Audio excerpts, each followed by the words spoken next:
Bonjour. Le cahier des charges consiste à réaliser un réseau de soufflage qui est ici schématisé. Donc en fait nous avons une amenée d'air soufflé avec une longueur à 4000, un coude, une bifurcation pour la première buse, une bifurcation pour la deuxième buse, troisième buse, etc. Quatrième buse avec les côtes ici. Nous allons donc modéliser rapidement ce petit réseau. Le diamètre de conduite est donné ici en pouces, c'est 6 pouces, donc on va faire une petite conversion rapide. Alors en pouces, ça nous donne donc pouces en millimètres, donc 152,4 mm. Nous allons créer donc une conduite de 152,4 mm. Diamètre intérieur 152,4 mm et enregistrer ce type de conduite dans notre bibliothèque pour réaliser notre réseau. Donc nous voyons ici que notre conduite dans les éléments conduits est ici 152,4 mm. Donc nous allons commencer par introduire cette longueur là.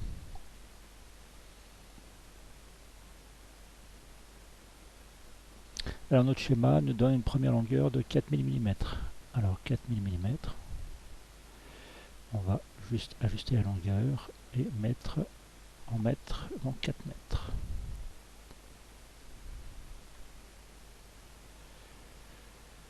Ensuite, on a un coude et 1 mètre.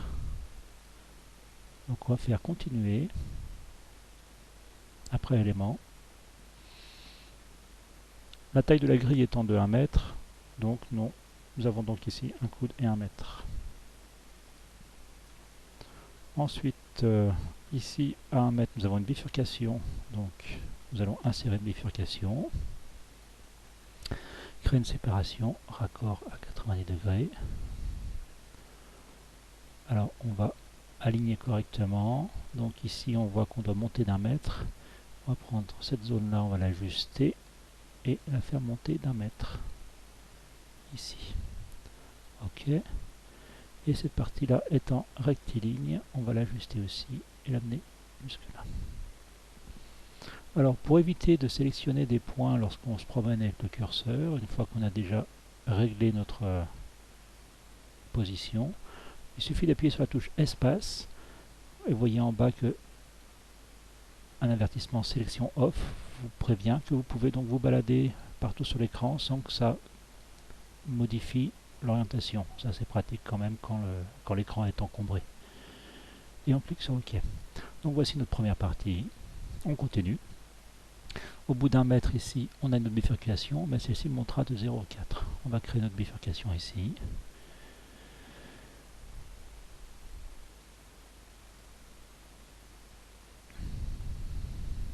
Donc on va ajuster maintenant les différentes parties, ajuster l'élément. On va le faire monter à 90 degrés et on va tout de suite rentrer sa longueur de 0,4. Et on valide. On continue. Alors sur notre schéma 0,4, on continue et ici on a une longueur de 2 mètres entre les deux buses. Donc on va ajuster et mettre à 2 mètres. 1 mètre, 2 mètres. Et on valide. Voilà, là on remonte bifurcation 0,4.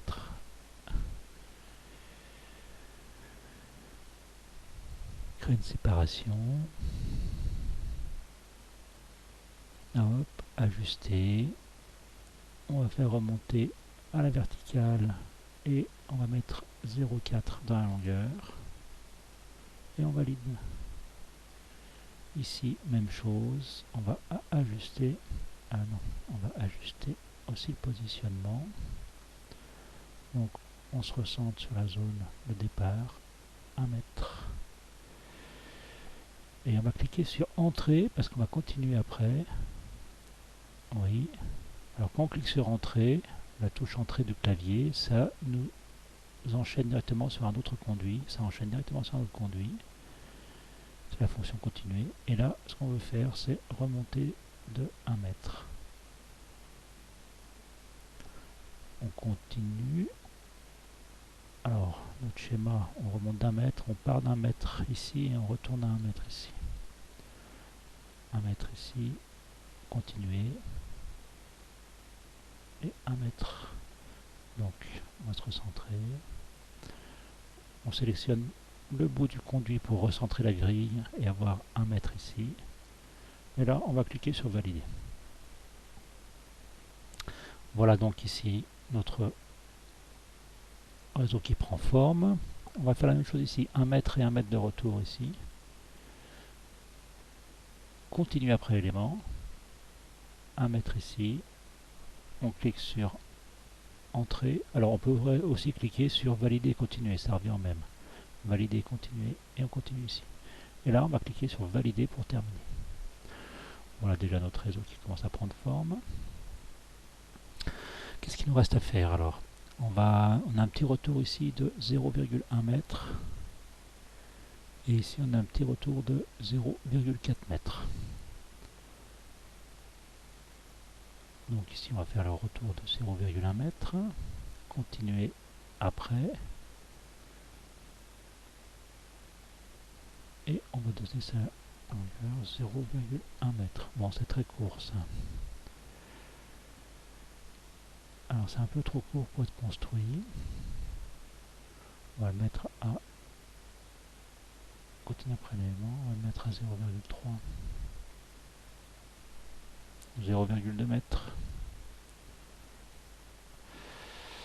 Voilà. Ici même chose, ajuster, on va continuer après. Donc on va donner la direction en sélectionnant ici. Et la longueur, on va mettre 0,2 mètres. Sinon, ça passera pas au niveau du rayon du coude. On va mettre un coude à angle vif. Pour l'instant, voilà, c'est juste un exercice de démonstration. On va pas s'inquiéter des codes précises. Et là, on a un retour de 0,4 mètres vers le bas. Continue après élément. Hop. Donc c'est vers le bas. On va sélectionner celui-ci et on va juste mettre ici la longueur de 0,4 mètres. On valide. Même chose ici. On va descendre. Continuer après.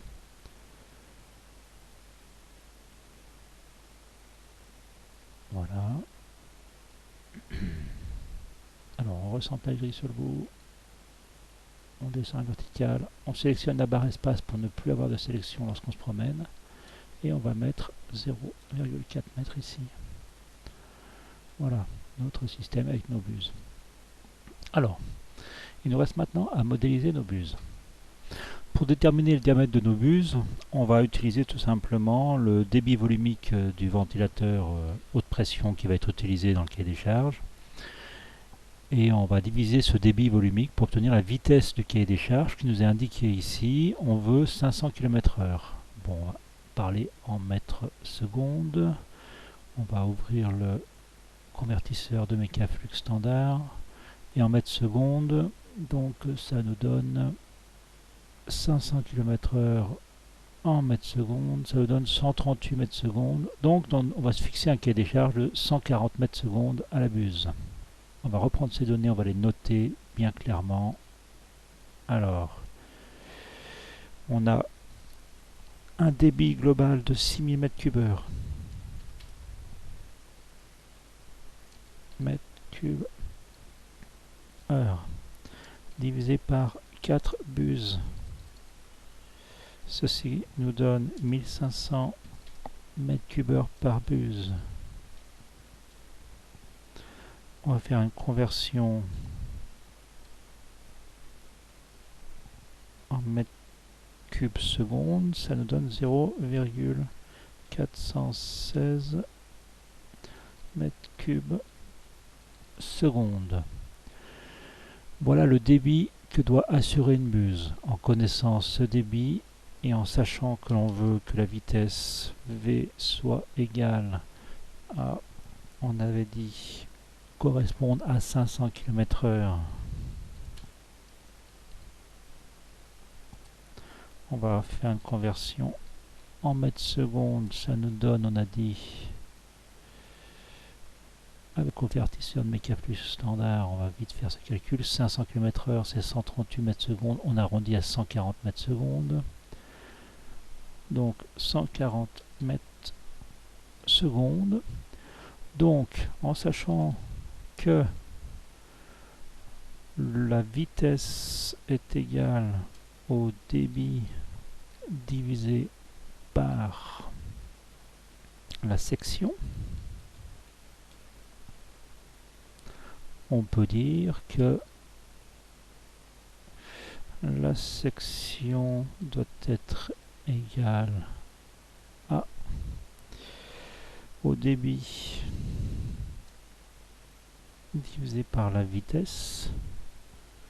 Donc ceci nous est donné, est égal à 0,416 mètres cubes seconde divisé donc par 140 en mètres secondes,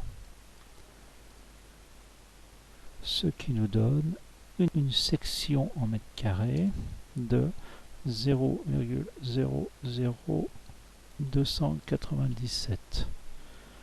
On va convertir ça tout de suite en millimètres carrés. Alors, ici on est en décimètres carrés, ici on est en centimètres carrés, et ici on est en millimètres carrés. Ça fait 2970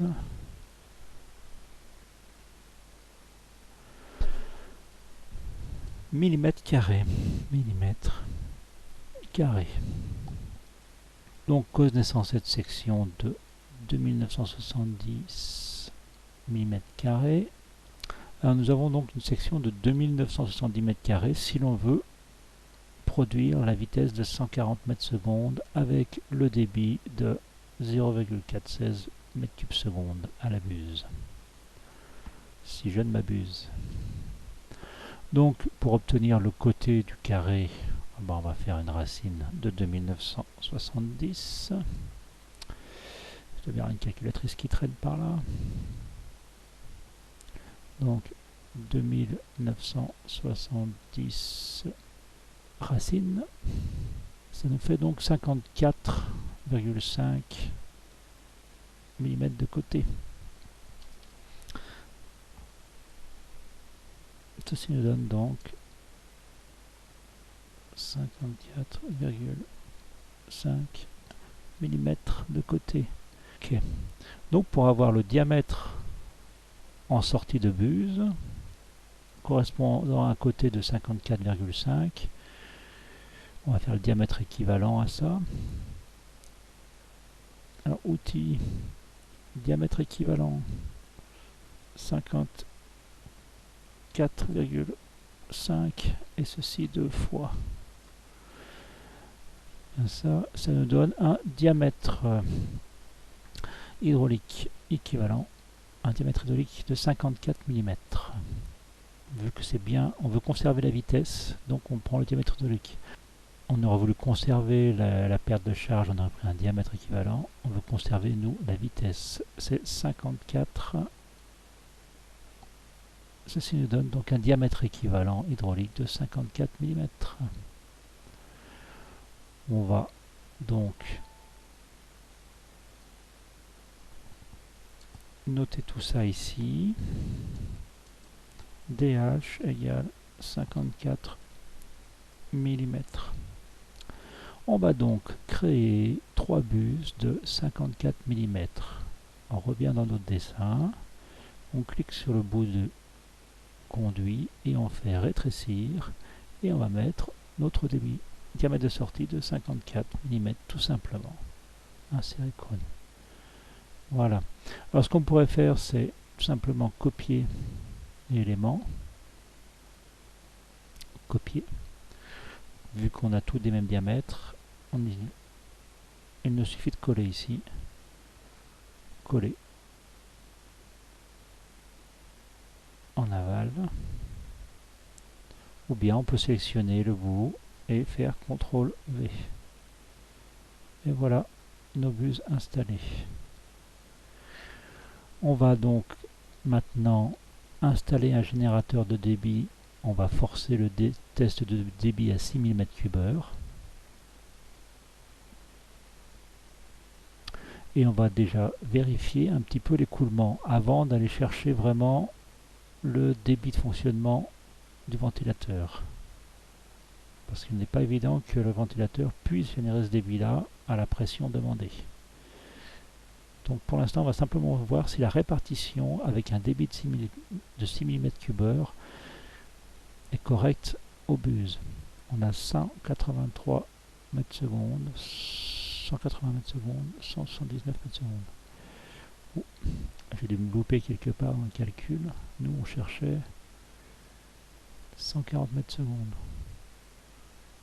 Ouais. Bon, ça doit être l'effet du diamètre équivalent. J'ai dû me tromper quelque part. Ce qu'on va faire, on va simplement... On va un peu trop vite, donc ce qu'on va faire, c'est qu'on va modifier et on va légèrement ouvrir la section.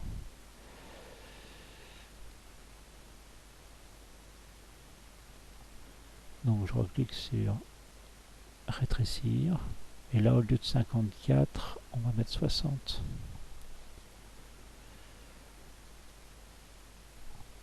CTRL C pour copier, CTRL V pour coller mes buses. Et je relance un calcul de débit à 6000 m3.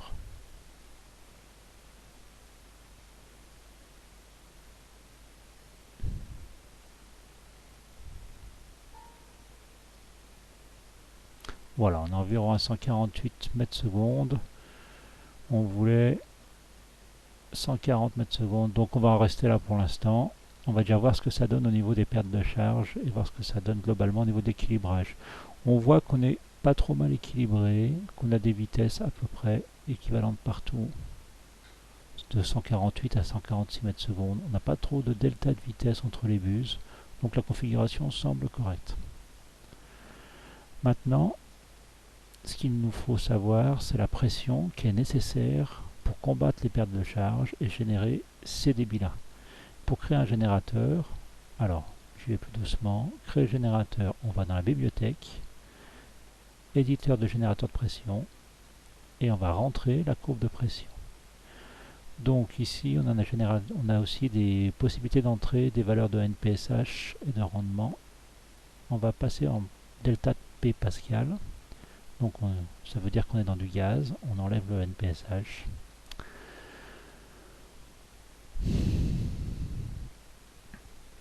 Alors, qu'est-ce qu'on connaît sur ce générateur? On va ouvrir ici la fiche technique du générateur et on va rentrer les points de courbe de ce générateur. On va disposer les écrans pour y voir clair. Voilà. Entrer 6 valeurs de débit volumique. Alors, on va choisir. On doit toujours partir de 0. Donc, on va dire que la pression à 0 sera de 20 000.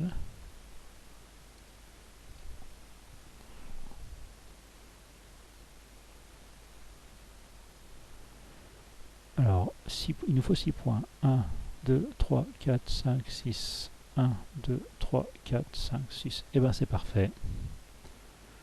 On va aller de 0 à 2000 m3, 4000 m3, 6000 m3, 8000 m3 et 100 et 10 000 m3. Les pressions correspondantes. Alors, à 0 m3, on peut estimer qu'on est à 2000.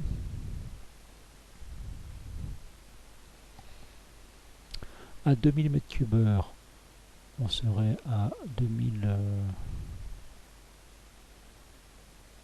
Hop. Alors, à 0 m3, on est à 20 000. À peu près. À 2000 m3, on est à 20. Allez, on va dire à 21 000.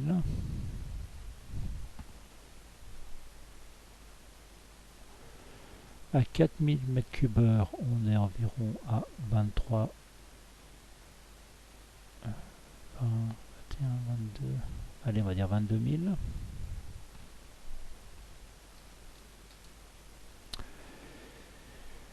À 6 000 m3, nous sommes redescendus à 21 000.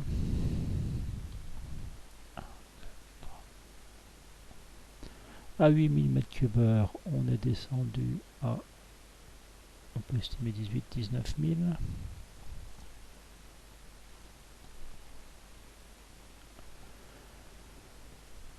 Et nous arrivons à 10 000 m3. On peut dire que ici, la courbe, on peut l'extrapoler ici, ça nous donnera à peu près 16 000.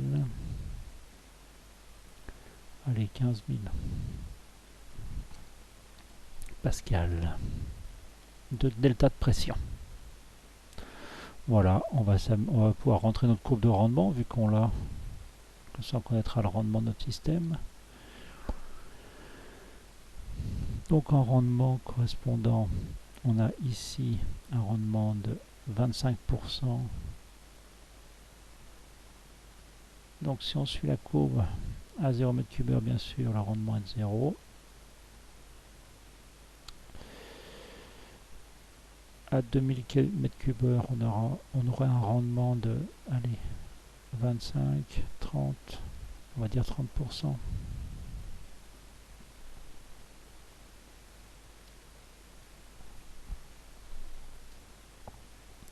À 4000 m3, on aura un rendement de 50%. À 6000 m3, on aurait un rendement de, on va dire 50, 75, 60, allez, on va dire 60. À 8000 m3, on aurait un rendement de 70, on va dire. Même chose pour 10 000 m3. Voilà, on a paramétré notre pompe ventilateur. Reste à lui donner un nom. Alors le nom c'est ventilateur centrifuge FNC. Diamètre, on avait dit que c'était du 134, si je me souviens bien. 152,4. On va dire que c'est ça.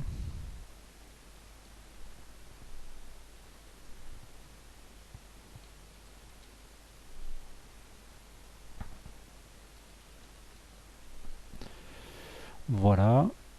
On va mettre comme image la courbe de générateur.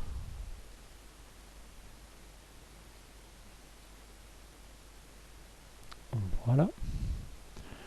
Et notre ventilateur est entièrement défini. On va enregistrer notre générateur. Le générateur, ventilateur centrifuge FC, etc. est enregistré dans la bibliothèque. On va refermer donc cet éditeur. On peut refermer notre courbe de ventilateur, on n'en a plus besoin. Ça, on va le refermer aussi. Et maintenant, ce que l'on va faire, c'est de tester notre système avec ce ventilateur. Donc le ventilateur qui a été créé, le ventilateur théorique pour le test de 6 000 m3, on va le détruire. On se rapproche avec la roulette. On va l'enlever. On va aller dans notre bibliothèque, sélectionner notre ventilateur centrifuge et on le fait glisser dans le réseau. L'emplacement d'insertion du générateur est non déterminé. Désirez-vous insérer le générateur des bouts de réseau? Oui. Voilà notre ventilateur inséré en début de réseau. Il ne nous reste plus qu'à tester ce ventilateur et trouver son point de fonctionnement, actualiser le débit de fonctionnement.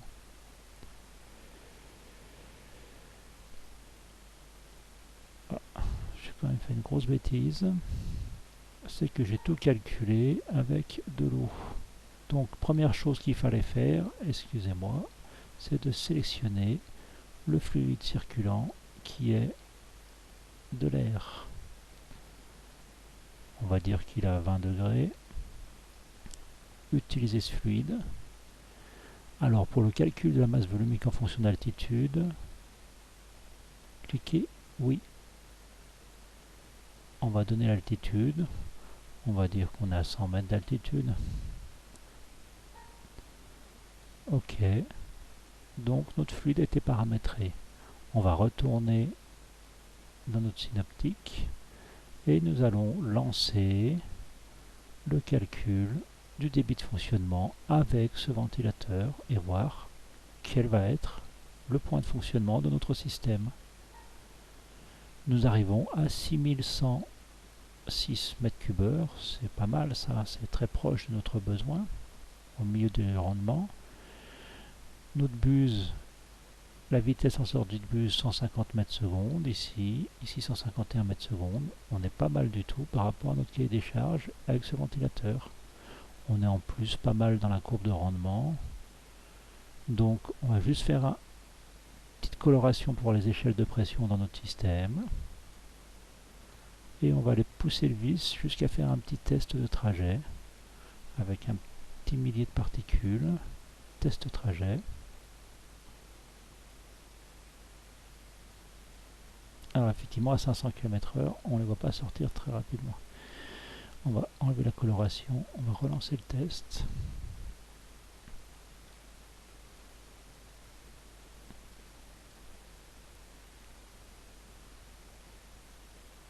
On va se mettre au ralenti.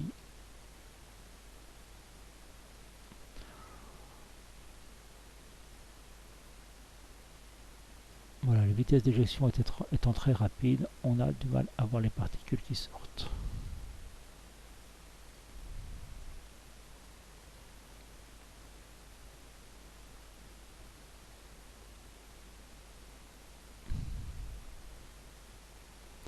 Voilà donc pour ce petit didacticiel rapide de création d'un réseau de soufflage avec des buses en fonction d'un cahier des charges et un ventilateur. Une petite astuce par exemple ici, en fait, lorsqu'on sélectionne montrer les étiquettes, ça nous affiche toutes les étiquettes, ça c'est pas très visible, hein. Donc ce qu'on fait, on va sélectionner les objets qui nous intéressent le plus pour pas avoir trop de saturation de l'écran. Par exemple ici c'est nos buses qui nous intéressent, je sélectionne la buse, petit menu, et dans le menu je vais chercher, alors attendez, je vais prendre une autre buse pour que ça apparaisse bien tout entier. On va la mettre bien en haut, hop, dans le menu on va mettre cacher toutes les autres étiquettes. Voilà, donc on voit plus que celle-ci apparaître. Ça fait bien plus clair pour voir ce qui se passe. Ici, on va mettre aussi,